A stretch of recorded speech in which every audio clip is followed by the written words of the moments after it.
जय श्री राम। उन्नति एस्ट्रो वाला के यूट्यूब चैनल पर दोस्तों आपका स्वागत है। ये कर्मा सिद्धांत के ऊपर यूट्यूब पे मेरा आखिरी वीडियो रहेगा। क्यों आखिरी रहेगा, इसका कारण एक सीधा है। आज शनि का गोचर जो है वो मीन राशि में आ गया है। शनि का गोचर मीन राशि में आ गया है। और जितना शनि का ट्रांजिट से पहले, क्योंकि वो 12 नंबर पे आता है, तो निस्वार्थ भाव से प्रैक्टिस करने का या निस्वार्थ भाव से लोगों की मदद करना एक अलग बात है। लेकिन जो सोशल प्लेटफॉर्म पे सोशल गैदरिंग को जो बताना था कर्मा सिद्धांत के लिए, मैंने पूरे 2.5 साल जब शनि 11 नंबर राशि में था तो वहां पर बताने की कोशिश की। अब जिसको जरूरत होगी वो कांटेक्ट करेगा, अपनी कुंडली का एनालिसिस करेगा या गाइडेंस लेगा। तो वो यहाँ पे लिखा भी है, एस्ट्रोलॉजिकल गाइडेंस के लिए इस नंबर पे बातचीत कर सकते हैं या ईमेल पे दे सकते हैं। लेकिन आज का विषय जो आज, क्योंकि शनिचरी अमावस्या भी बोलते हैं, शनिवार का दिन है, बहुत पवित्र दिन है और कर्मों के हिसाब से और भी महत्वपूर्ण हो जाता है। जो व्यक्ति अपने संचित कर्म, प्रारब्ध कर्म और आगामी कर्म के में विशेष रुचि लगता है, उनके लिए तो ये शनिचरी अमावस्या बहुत ही महत्वपूर्ण है। और आज का दिन, क्योंकि शनि का ट्रांजिट भी हो रहा है 11 नंबर से मीन राशि में, तो और भी इस पे समझने की बात है, अंतर्ज्ञान प्राप्त करने की बात है। तो इसी मौके पे, क्योंकि शनि 12 नंबर राशि में आ गया और 12 नंबर की राशि को मैं हमेशा एक मेरा जो राशि को लेके एक 1 पॉइंट वो रहता है, एम्फेसिस रहता है, या उसका महत्वपूर्ण या उसकी करेक्टरिस्टिक को आइडेंटिफाई करने का।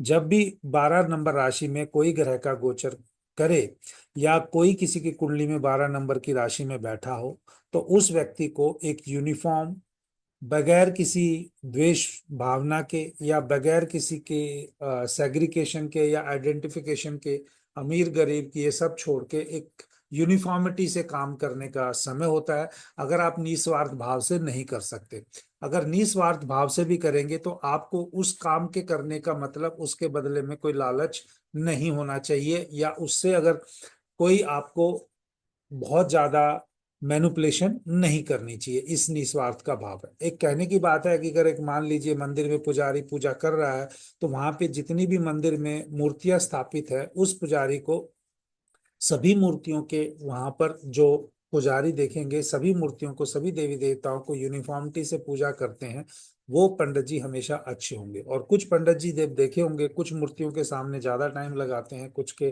देवी देवताओं के कम लगाते हैं, वो यूनिफॉर्मिटी नहीं है। तो 12 नंबर में जो भी कोई ऐसे पंडित जी भी हैं जो, या शास्त्री जी हैं जो पाठ पूजा करते हैं, तो ये समय ये है कि आप अपने ये स्वभाव में बदलाव कर सकते हैं। ये एग्जाम्पल के रूप में कहा है, ये किसी के ऊपर कटाक्ष नहीं है, किसी की कोई तारीफ नहीं है। अगर कोई टीचर है जिसका शनि 12 नंबर की राशि में से गोचर करेगा और वो टीचर है, तो इन पूरे 2.5 साल के अपने आप को बदल लेना चाहिए। आपको बच्चों को एक यूनिफॉर्मिटी से देखना आ जाना चाहिए। आपको बच्चों से कोई स्वार्थ की भावना आपके अंदर में नहीं रहनी चाहिए। इसी प्रकार से अगर किसी का शनि, अगर किसी, मान लीजिए किसी का कुंडली में, अगर मैं वैसे बता रहा हूं आपको, अगर कुंडली में किसी का 12 नंबर की राशि में बुध बैठा है, तो ऐसे व्यक्ति की जो इंटेलिजेंस है, जिसको अगर मान लीजिए उसे ज्ञान एडवाइस करना है या अपनी इंटेलिजेंस का यूज करना है या किसी को शिक्षा देनी है, उसको यूनिफॉर्मिटी देना चाहिए, किसी को कम या ज्यादा नहीं देनी चाहिए।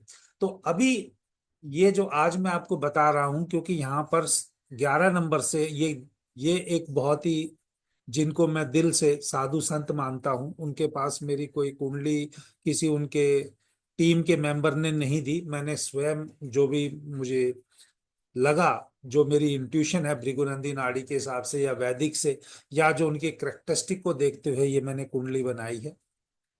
और क्योंकि मैं इसलिए बता रहा हूं, क्योंकि यहाँ पे कई बार क्या होता है, जब हम चार्ट डिस्कस करते हैं तो हम ये बताते हैं कि ये डेट, ये बर्थ और सब कुछ है, लेकिन यहाँ पे तो क्योंकि ये किसी ऐसे व्यक्ति की कुंडली में वैसे अगर होता तो भी नहीं बताता। और ये आपको यहाँ पर बताना जरूरी है कि ये कुंडली का किसी ने मुझे डाटा दिया नहीं, मैंने अपना जो उनकी पढ़ी जिंदगी या जो उनको एक्सपीरियंस किया, एक गुरु की फॉर्म में तो मैं नहीं कहूंगा, लेकिन एक हाई रिस्पेक्ट है कि भाई लोगों को वो कितना हील करते हैं, या लोगों को वो हील करने के लिए उनके पास क्या ऐसी स्पेशल पावर है जो लोग उनके पास जाते हैं और अपने आप को मतलब हील हुआ पाते हैं। तो मैंने इस कुंडली को इस रेफरेंस में पढ़ना शुरू किया था, और पढ़ते पढ़ते यहाँ पर अभी देखा कि इनका शनि भी 12 नंबर की राशि से गोचर करेगा। ऊपर से इनकी 2019 से वीनस की यानी शुक्र की महादशा भी चल रही है।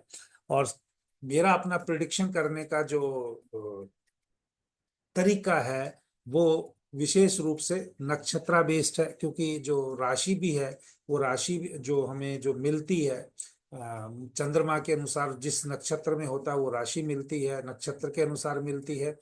और हमारी महादशा भी फिर नक्षत्र के स्वामी के हिसाब से चलती है। तो मैंने वैदिक की प्रैक्टिस करते हुए पाया कि जब भी किसी ग्रह की महादशा चलेगी तो नक्षत्र उसके वहां पर बहुत महत्वपूर्ण या बहुत इंपॉर्टेंट या बहुत प्रोमिनेंट सिग्निफिकेंट रोल प्ले करते हैं। जैसे शुक्र की महादशा अगर आप देखेंगे तो शुक्र के 3 नक्षत्र होंगे, तीनों नक्षत्र जो होंगे शुक्र के वो पहली राशि में या 1 5 9 नंबर राशि में आ जाएंगे, यानी अग्नि तत्व की राशि में आ जाएंगे। और केतु के बाद नेक्स्ट जो है वो शुक्र की ही वो चलते हैं, तो आप देखिएगा 1 5 9 में चारों चरण वहां पे 1 5 4 9 में होंगे। तो पहले अगर मान लीजिए इनकी जब शनि की महादशा जो शुक्र की महादशा चली होगी, तो शुक्र की महादशा चली है तो शुक्र जहाँ का स्वामी है वो तो आप देखेंगे कि 10th भाव का है और 5th हाउस का है, यानी प्रोफेशन का और सॉल्यूशन या काउंसलिंग करने का है। तो आप देख सकते हैं कि लोग इनके पास क्यों भीड़ उमड़ रही है इनके पास काउंसलिंग लेने के लिए, या ये क्यों लोगों को हील कर पा रहे हैं, क्योंकि शुक्र खुद यहाँ पर 6ठे भाव में है। 6ठे भाव का मतलब क्या होता है, लोगों की सेवा का भाव है। जो लोग डेली रूटीन पे आके इनसे मिलना चाहते हैं, या इनकी ऐसी क्या मतलब एक्टिविटी हुई जिससे लोग इनसे डेली मिलने के लिए आते हैं, क्योंकि या ये लोगों से डेली तैयार होके मिलने के लिए आते हैं।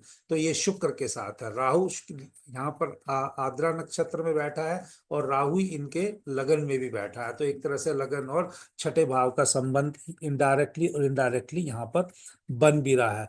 और क्योंकि लग्नेश जो है वो खुद 5th हाउस में बैठा है, तो वो सॉल्यूशन प्रोवाइडर का काम इनसे बहुत अच्छे से करवाएगा भी। तो इनका काम समाधि से स्टार्ट हुआ, तपस्या से स्टार्ट हुआ, उसके लिए 8th हाउस बहुत इंपॉर्टेंट होता है। एक अलग लेवल का जो इंट्यूशन देना है, लोगों को ज्ञान देना है, उसके लिए 12th हाउस बहुत इंपॉर्टेंट है। और लास्ट में उस चीज से लोगों से प्यार पाना, मान सम्मान पाना, वो 4th हाउस के बगैर, क्योंकि जब तक पब्लिक का सपोर्ट नहीं होगा, 4th हाउस एक्टिवेटेड नहीं होगा, आपको वो कभी भी नहीं मिलेगा। और यहाँ पर विशेष रूप से 4th हाउस का लॉर्ड जो मंगल बनता है वो भी 8th हाउस में जा रहा है। ठीक है। तो ये मैं पूरा का पूरा आपको वैदिक के हिसाब से ही बता रहा हूँ। तो अगर ऐसे मौके पे जब वो 3rd हाउस में जाएगा, कम्युनिकेशन में जाएगा, और लोगों के साथ मतलब अब इनका और नाम ट्रेवल करेगा। ऑलरेडी बहुत नाम ट्रेवल हो चुका है, बट ये प्रोमिनेंटली इनका और जबरदस्त तरीके से नेम को ट्रेवल कराएगा।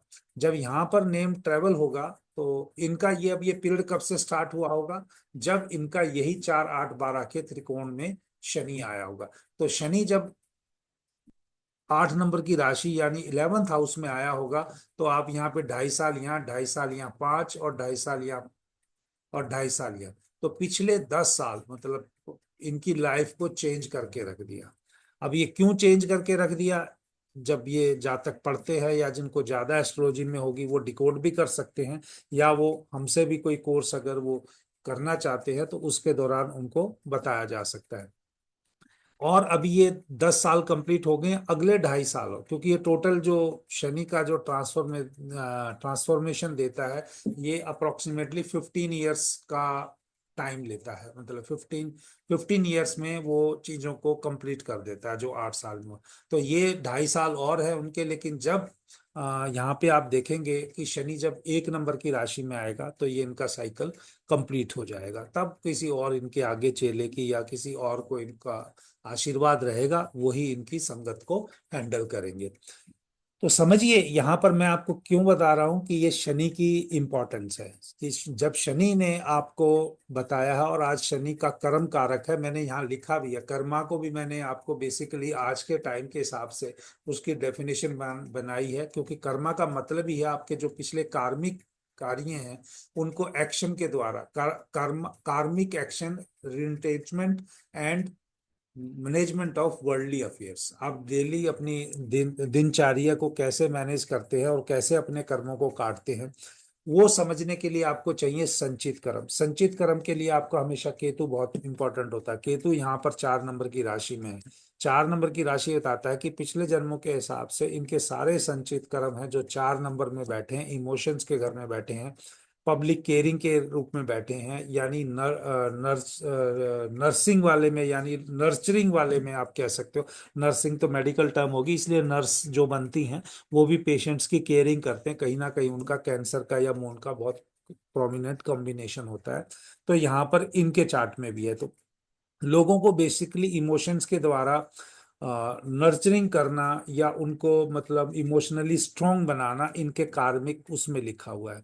अब ये किस तरीके से करेंगे, क्योंकि शनि 2 नंबर की राशि में है, क्योंकि वो प्रारब्ध कर्म को इंडिकेट करता है, तो ये इनको अपने जीवन में बहुत सारी मेहनत करनी पड़ेगी, और अपने अंदर मतलब कंटिन्यूअसली जब तक ये रहेंगे, इन मतलब आप समझ लीजिए जब तक ये जीवित रहेंगे इनका हार्ड लाइफ ऐसे ही चलता रहेगा। लेकिन हार्ड लाइफ किस लिए चल रहा है, कि अपने आप को इम्प्रूव करने के लिए, क्योंकि वो कर्म ऐसे हैं, दूसरों की सेवा करनी है तो अपनी लाइफ के ऊपर ध्यान नहीं दे सकते। और लास्ट में क्या मिलेगा, वही इनिशिएटिव, पब्लिक सेवा। क्योंकि 4 10 का जब भी राहु केतु का सब कॉम्बिनेशन बन जाता है, केतु 4 में हो, राहु 10 में हो या उल्टा हो, तो ये पब्लिक सेवा, केयरिंग और लोगों के लिए कुछ ना कुछ समाज के लिए कल्याण करने की कुंडली है। और इनके यहाँ से ये, और क्योंकि संचित कर्म जो है, जो या आप तो संचित कर्म, प्रारब्ध कर्म और आगामी कर्म में बहुत सारे लोग नहीं मानते होंगे, लेकिन अगर वैदिक में जिनको पता है कि पुण्य कर्म, पिछले जन्मों के जो भी पिछले जन्मों का कर्म का हिसाब किताब है वो 5th हाउस से देखा जा सकता है। लग्नेश ही वहां पर आके बैठ गया, वो भी शनि की राशि में आके बैठ गया, तो आप वाणी के द्वारा इनके कर्मों को भी उससे कोरिलेट कर सकते हैं। तो किसी भी कुंडली को समझना, क्यों मैंने कहा कर्मा सिद्धांत नियम, मैंने बहुत पहले कोशिश की बहुत लोगों को अपने विशेष रूप से जन जागरूक करने के लिए, बताने के लिए वीडियो बनाए। कुछ लोगों को अच्छे लगे होंगे, कुछ को नहीं लगे होंगे, तो एक लिमिट थी। तो वीडियो कर्मा सिद्धांत के ऊपर दोस्तों ये आखिरी रहेगा। लेकिन किसी को भी अगर अपने कर्म समझने हैं, प्रारब्ध, आगामी या संचित कर्म कैसे कटेंगे उनके बारे में जानकारी कर लेनी है, तो वो पर्सनली मिल सकते हैं। तो इसी के साथ इसी को समझना पूरा, कि ये मेरा कर्मा सिद्धांत का जितनी मैं आपकी सेवा कर सकता था यूट्यूब के माध्यम से वो की। तो जय श्री राम, वीर बजरंगी हनुमान की जय। ओम नमः शिवाय। ओम शनिचराय नमः। जय श्री राम।